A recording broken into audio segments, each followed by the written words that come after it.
से बोले गोरखनाथ बाबा की। बड़ी खुशी के बात बा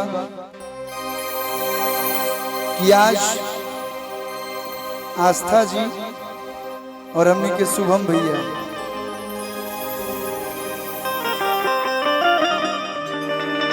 दोनों लोग आज एक दूसरा के हो गए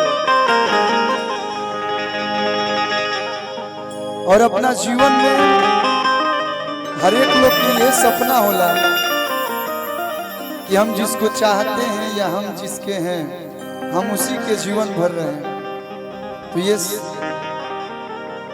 माता रानी की कृपा आस्था जी और शुभम जी पे बनल रहो। जैसे दोनों लोग हमेशा मुस्कुरा लोग आजीवन मुस्कान बनल रहो।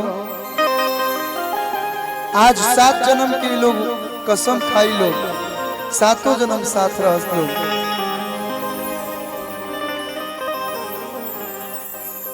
अब इससे बड़ी खुशी की बात आज कुछ नहीं हो सकती।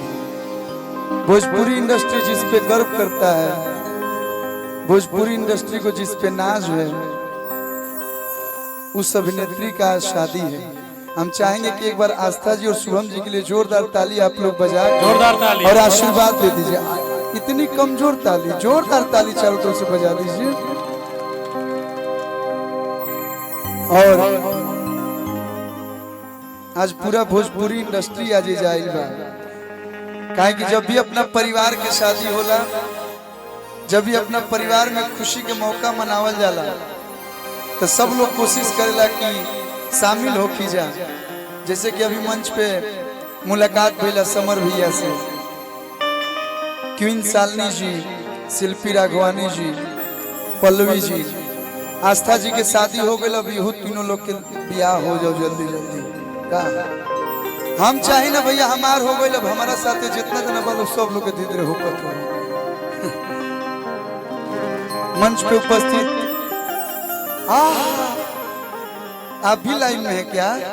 एक बार जोरदार ताली हमारे सौरभ रॉयल भैया के लिए, जोरदार ताली आप लोग बजा दीजिए। बहुत ही अच्छे सिंगर, बहुत ही अच्छे इंसान, आप भी लाइन में हैं। हम ही ब्रेकर नहीं का, हमार होते मोह लोग होके लागो। चलिए हमार तो लइको फैको हो गए।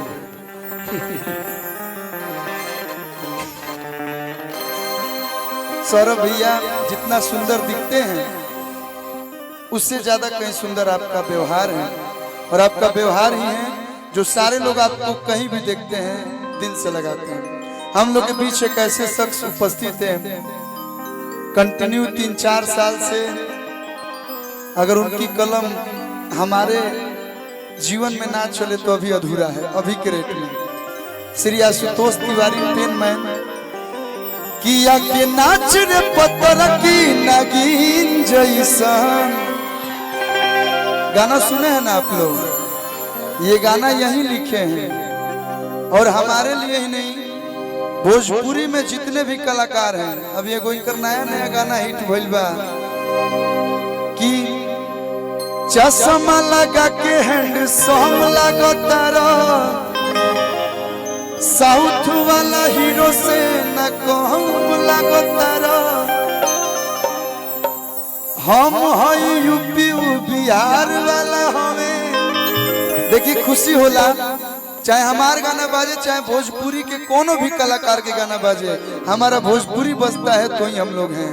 तो हमारे आशुतोष तिवारी पेनमैन भैया हमारे जीवन में, हमारा 18 साल गायकी करत हो गई, लेकिन डिजिटल लाइन में सबसे बड़ा गाना इन्हीं के कलम से निकला है। तो thank you so much Ashutosh भैया।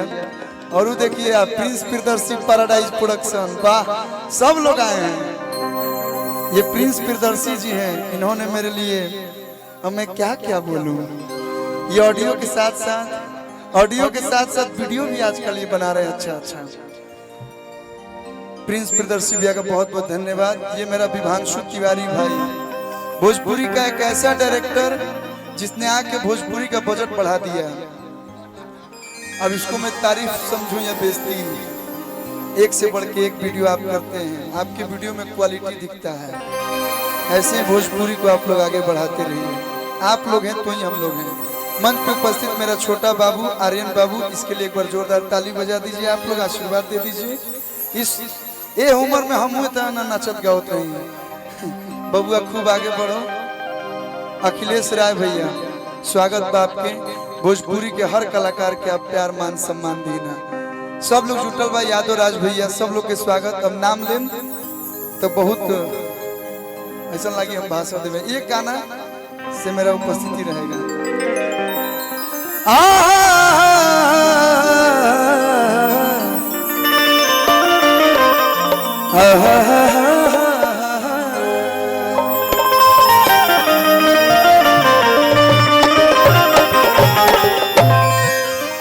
अरे कुर्सी उर्सी दो यार, बैठाओ यार, इतने लोग खड़े हैं, ऐसा लगता है कि जबरदस्ती का होता है। कुर्सी उर्सी दो, बैठाओ भाई। हाँ बैठाओ, नहीं तो आप देखिए इतना सुंदर व्यवस्था है, उधर भी जाके आप लोग बैठ सकते हैं। टेंट वाले भैया 2-4 कुर्सियां मंच पर भिजवा दिया जाए।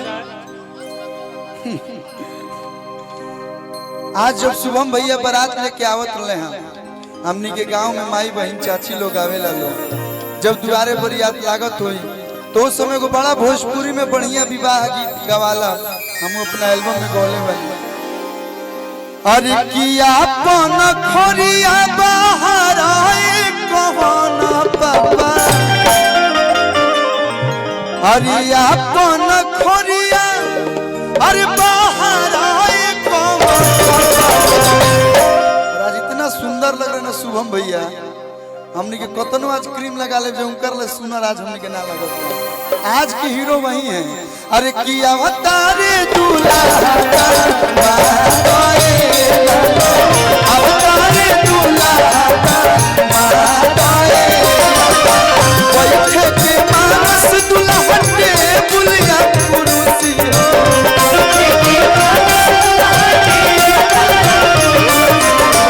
बैठे के मानस दुल्हन के बुलिया कुर्सी हो, अल्लाह के मानस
नहीं जानते हैं जग में कपि संकट मोचन नाम तिहारो।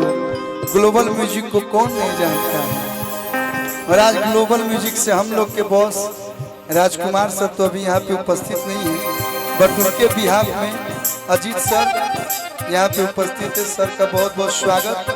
देखिए हम सभी परिवार हैं, हम आस्था जी और शुभम जी की तरफ से हम ही स्वागत कर रहे हैं। सबका स्वागत। अगर किसी का नाम छूट जाए तो बुरा नहीं मानिएगा भैया। भैया एक से बढ़ के एक गीत हमने आस्था जी के साथ किया है।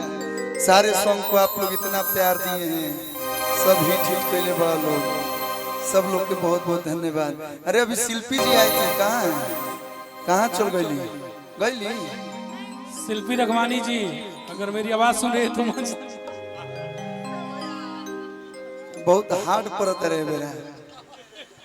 एगो गाना हम बोले बनी अभी मेरा म्यूजिक से रिलीज भइल बा कि तू तो काटे लू किचन में भिंडिए जान। हमारे शुभम भैया शादी के बाद यही बोलेंगे।